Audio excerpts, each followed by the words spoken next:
Everyone. ముందుగా అందరికీ భోగి శుభాకాంక్షలు అండి. అందరూ ఎలా చేసుకుంటున్నారు పండగ కామెంట్ చేయండి. మేమైతే పండగకి ఊరు వెళ్దాం అనుకున్నాము, కానీ క్యాన్సిల్ అయిపోయిందనమాట. ఎందుకంటే విరాజ్కి ఎగ్జామ్స్ ఉన్నాము వలన ఇంకా ఊరైతే వెళ్ళలేదు. అది కూడా ఒక 3 months ముందైతే టికెట్స్ అయితే బుక్ చేసుకున్నాము. ఇక లాస్ట్ ఇంకా టికెట్ అయితే క్యాన్సిల్ అయిపోయినాయి.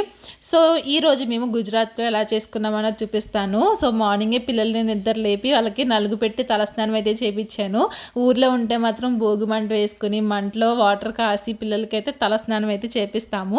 కానీ ఇక్కడ ఏమో అలాంటివి ఏమి ఉండవు కాబట్టి ఇంక మార్నింగే లేచి ఇంక తలస్నానం చేయించి ఇంక బ్రేక్ఫాస్ట్ అయిపోయిన తర్వాత మేమైతే ఈ బెలూన్స్ తీసుకోవడానికి అయితే వచ్చామండి. అలాగే గాలిపటాలు కూడా తీసుకోవడానికి అయితే వచ్చామన్నమాట. పిల్లలైతే ఈ బెలూన్స్ తీసుకున్నారు. ఇంకా మా హస్బెండ్ అయితే గాలిపటాలు అయితే తీసుకున్నారు. ఈ రోజు అయితే నాకు వంట చేసి పని కూడా లేదు, ఎందుకంటే ఇక్కడ తెలుగు అక్కాళ్ళు అయితే ఉన్నారనమాట. సో అక్కాళ్ళు అయితే పంపారు.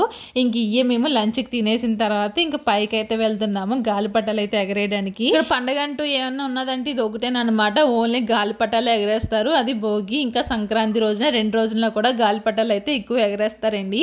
మనకైతే ఎన్ని ఉంటాయో అసలు అని పండగ అంటేనే ఫుల్ హడావుడిగా ఉంటుంది. సో ఇక్కడైతే ఏది ఉండదన్నమాట. ఈ ఇయర్స్ నుంచి అయితే పండగ మిస్ అయిపోతాం కదా, ఇయర్ కూడా వెళ్దాం అన్నప్పటికీ అదైతే ఇంకా ఎగ్జామ్స్ వల్ల క్యాన్సిల్ చేసుకున్నాము. ఇంకా గుజరాత్లోనే మేము సంక్రాంతి సెలబ్రేట్ చేసుకుంటున్నాము. ఇంక తర్వాత అయితే పైకి గాలిపటాలు ఎగరేయడానికి అయితే వచ్చేసాము. ఎలాగైతేనో గాలిపటం అయితే ఎగిరిందండి. ఇంక దాన్ని అయితే ఇంకా అలా కాసుకుంటూ బ్యాలెన్స్ చేసుకుంటూ ఉన్నామన్నమాట. సో భోగి రోజున మా పండుగ అయితే ఇలా జరిగింది. మీరు అలా చేసుకున్నారని కామెంట్ చేయండి. నచ్చితే లైక్ చేసి ఫాలో చేసి సబ్స్క్రైబ్.